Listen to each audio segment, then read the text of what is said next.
दुनिया भर से इस वक्त इजराइल और फिलिस्तीन का मुद्दा छाया हुआ है। भारत में इस मामले पर अक्सर बहसबाजी होती रहती है। जहां एक तरफ कई लोग इजराइल को सपोर्ट करते हैं तो वहीं कई लोग फिलिस्तीन के साथ हमदर्दी जताते हैं। वहीं अब ताजा मामला प्रियंका गांधी का वो बैग है जिस पर फिलिस्तीन लिखा हुआ है, जिसे लेकर वो संसद पहुंची है।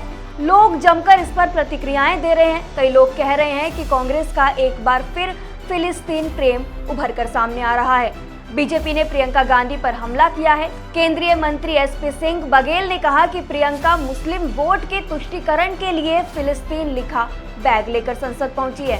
दरअसल देखा जाए तो इस बैग के जरिए एक बार फिर प्रियंका गांधी फिलिस्तीन के समर्थन में नजर आई हैं। बता दें कि ऐसा पहली बार नहीं है कि प्रियंका गांधी ने फिलिस्तीन का समर्थन किया है। हाल ही में भारत में आए फिलिस्तीन के राजदूत अबैद एल-राज़ेक अबू जज़ीर से उन्होंने मुलाकात की थी। फिलिस्तीन राजदूत ने प्रियंका गांधी को वायनाड लोकसभा चुनाव से जीत की बधाई भी दी थी। इस साल अक्टूबर में हमास और इजराइल के बीच शुरू हुई जंग को एक साल पूरे होने पर भी प्रियंका गांधी ने इजराइल पर निशाना साधा था। गाजा में बढ़ती मौतों के बीच प्रियंका ने इजराइल पर जोरदार हमला किया था। कांग्रेस सांसद ने कहा था कि गाजा में 7,000 लोगों की हत्या के बाद भी और हिंसा का सिलसिला नहीं रुका है। इन 7,000 लोगों में से 3,000 मासूम बच्चे थे। वायनाड में चुनाव लड़ते समय भी लगातार प्रियंका गांधी ने फिलिस्तीन का मुद्दा उठाया है। आपको बता दें कि जब से प्रियंका गांधी संसद पहुंची है, उनके तेवर लगातार तीखे नजर आ रहे हैं या लगातार तीखे तेवर अपना रही है।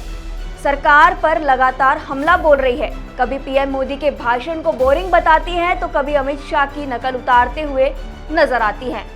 वहीं कांग्रेस सांसद प्रियंका गांधी वाड्रा के प्रधानमंत्री नरेंद्र मोदी के भाषण को बोरिंग बताने पर केंद्रीय मंत्री किरेन रिजिजू ने कहा कि वह नई सांसद निर्वाचित हुई है, इसलिए वह प्रधानमंत्री के गढ़ यानी कि उनके अर्थ वाली बातों को नहीं समझ पाई है।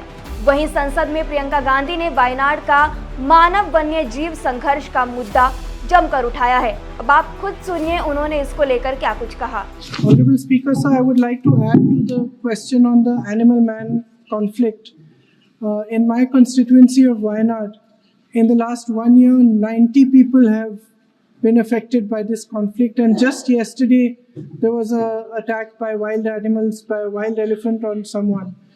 So I would also like to ask that the compensation be increased, especially for farmers and for ordinary people who are being affected by this conflict. Thank you. हालांकि प्रियंका गांधी की पहली लोकसभा स्पीच पर और जिस तरीके से वो सरकार पर हमलावर है, कभी कहती हैं कि नेहरू को ही हमेशा जिम्मेदार ठहराया जाता है, भाजपा कब जिम्मेदारी लेगी। उनके इस तीखे तेवर पर और उनकी स्पीच पर आप क्या कहेंगे, हमें कमेंट सेक्शन में जरूर बताएं। शुक्रिया।